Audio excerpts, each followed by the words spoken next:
Hello YouTube family, how are you all? Welcome to my channel Gyan Knowledge Hub.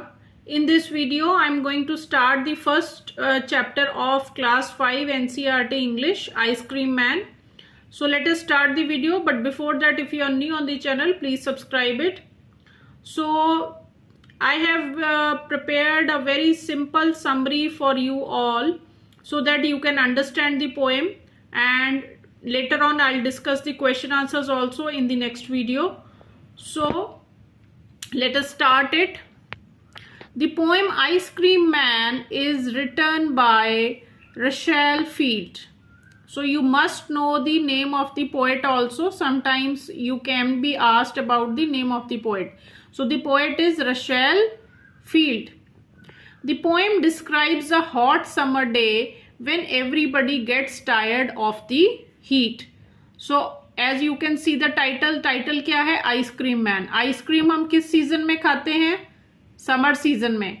So in this poem the hot summer day is being described by the poet. Poet ने क्या describe किया है? एक hot summer day when everybody gets tired of the heat. जो जब सभी गर्मी से बहुत ज़्यादा हताश हो जाते हैं, थक जाते हैं, तो तब का उसने जो इवेंट है वो डिस्क्राइब किया है.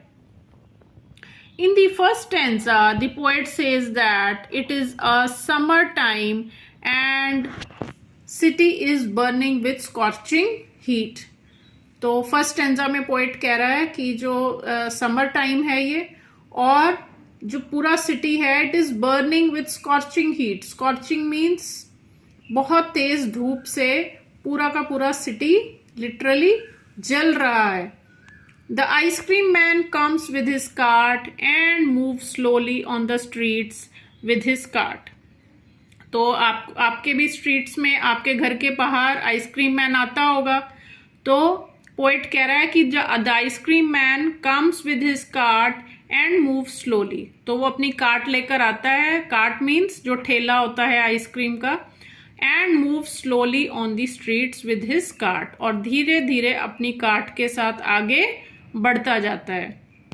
In the next stanza the poet says that the ice cream man is a source of joy and happiness for everyone in the scorching heat of the sun. आप भी as children जब आप ice cream वाले को देखते हो, सच सच बताना, आपको बहुत खुशी होती है कि नहीं होती है? बहुत एक्साइटेड हो जाते हो ना, और पेरेंट्स को बोलते हो कि मुझे आइसक्रीम खानी है.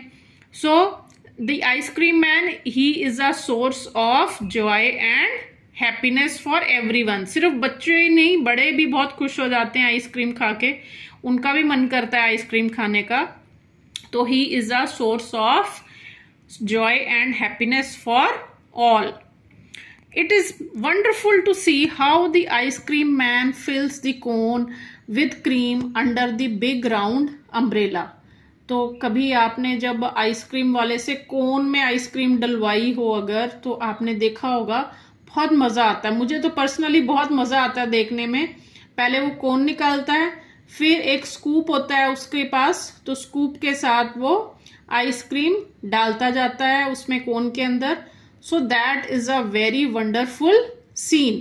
So the poet says that it is a wonderful scene to see how the ice cream man fills the cone with cream under the big round umbrella. और कई बार क्या होता है, उनके जो कार्ट है उसके ऊपर अम्ब्रेला भी लगी होती है ना, राउंड सी.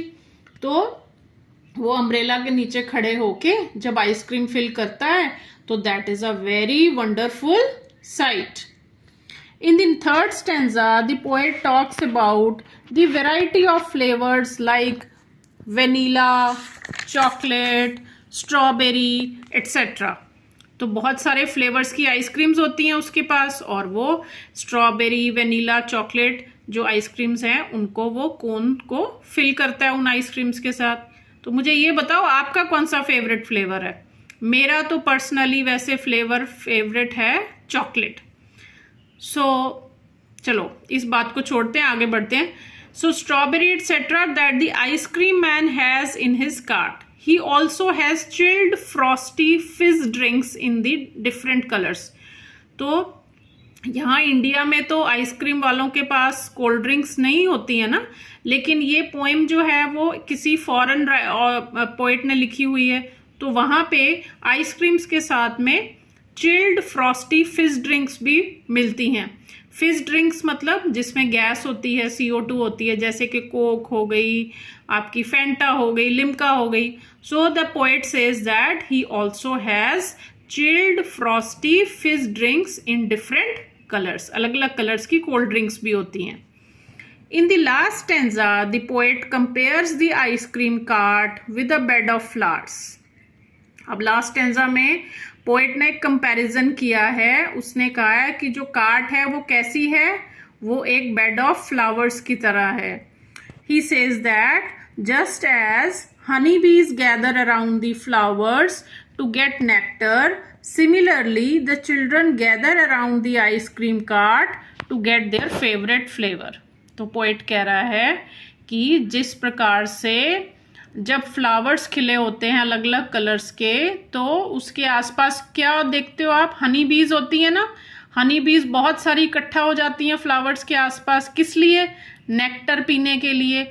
उसी तरह से जो आइसक्रीम मैन की कार्ट है वो फ्लावर्स की तरह है, और उसके आसपास जो बच्चे हैं वो हनी बीज की तरह उसके आसपास मंडरा रहे हैं, उसके आसपास खड़े हुए हैं और वेट कर रहे हैं अपनी फेवरेट आइसक्रीम खाने के लिए।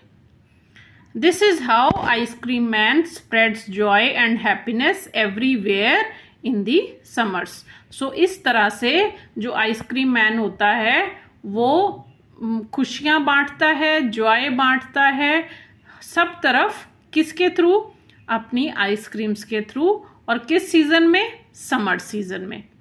क्लियर हुआ सभी को, मजा आया समरी सुन के?